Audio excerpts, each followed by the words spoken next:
Hello, this is Dr. Cécile Cosculuela.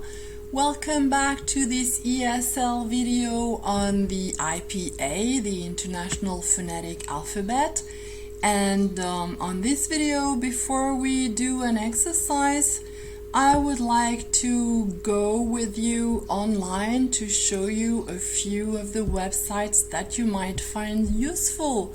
This one here, which was made by the British Council and the BBC.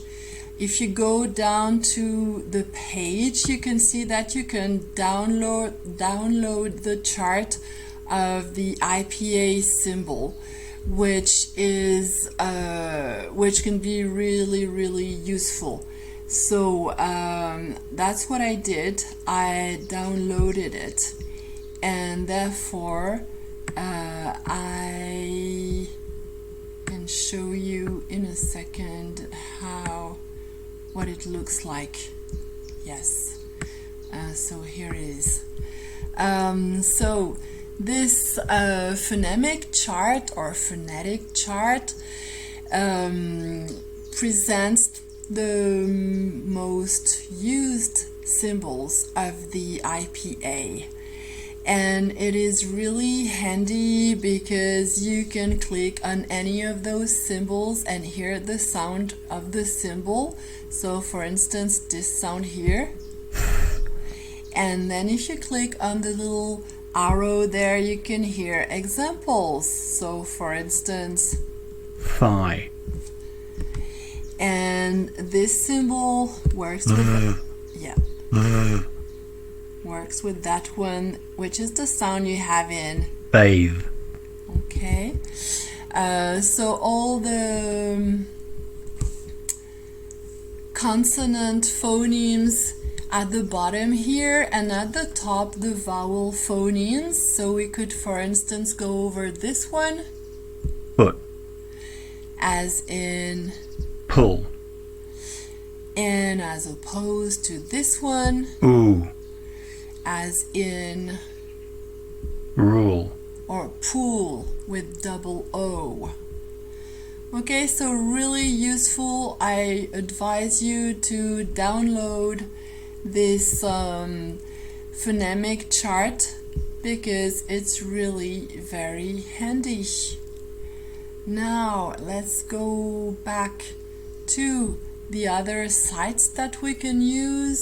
So I think this one is also really interesting, and it has a phonetic chart online that you do not need to download, but it doesn't give you the sound of each of the symbols. It only gives you examples. So you will have, for instance, Took.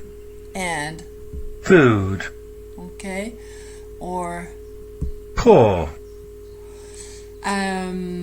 but that's really interesting too, so I think you might find it useful. And then there's also this site here, in which there's a series of words that you can listen to with an American accent and a British one. So let's try this one.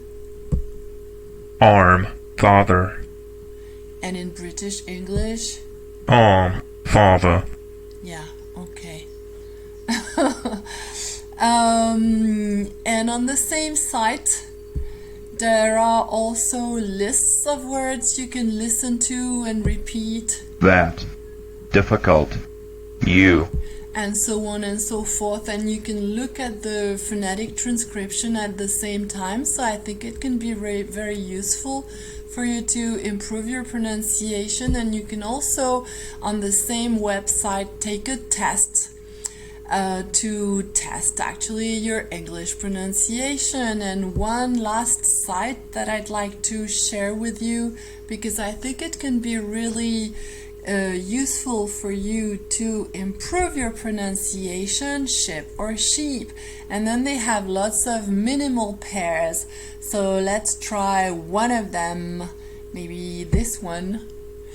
So you just click on the pair, and then you get examples, and when you go over the word, you hear the pronunciation. Look, look, Full, fool, pull, pull, foot, food, book, boo.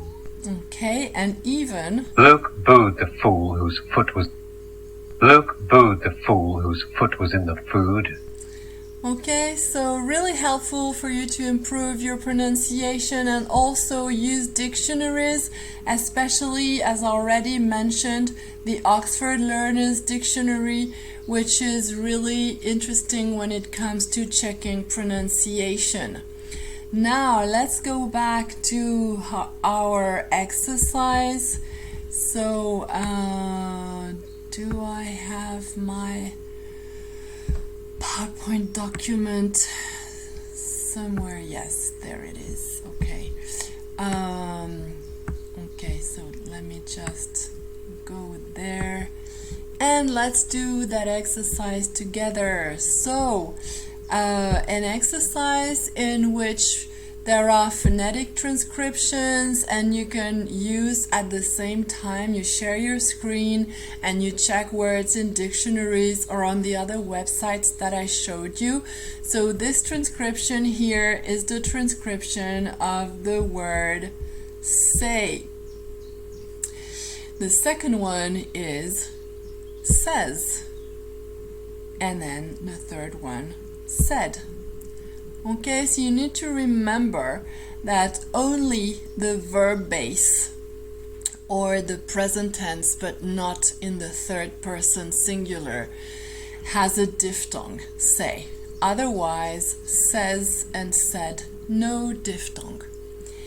Number 4 is shone or shown in American English. And then lie, which may have different meanings. And if it's an irregular verb, the past tense would be lay and the past participle lain. Okay, so lie, lay, lain. That's in French, that would be le verbe être couché, être allongé, and make sure you distinguish it from poser à plat, which is lay, laid, laid. Okay. The next one in this exercise is sung, not much difficulty there. And then wind, which is spelled like this, W-I-N-D, and of course this same word may be pronounced wind, but then it has a different meaning. And it's past participle, no, it's past tense and the past participle, actually both of them are pronounced wound.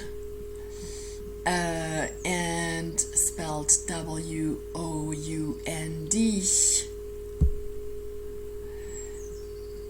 Let's go over this transcription now with the stress on the second syllable. That would be occurred. Occurred, okay? With 2 C's and 2 R's, occurred. And the last one with the stress on the second syllable, necessitated. That's a bit of a long one. Make sure you get the stress right. Necessitated. And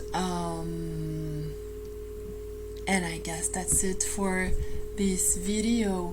So again, I want to thank you for your attention, and congratulations for doing all this work on the IPA, and make sure you do what it takes to improve your pronunciation, because it's really key to sound good. And I'll see you in the next video, and in the meantime, as usual, I wish you all the best.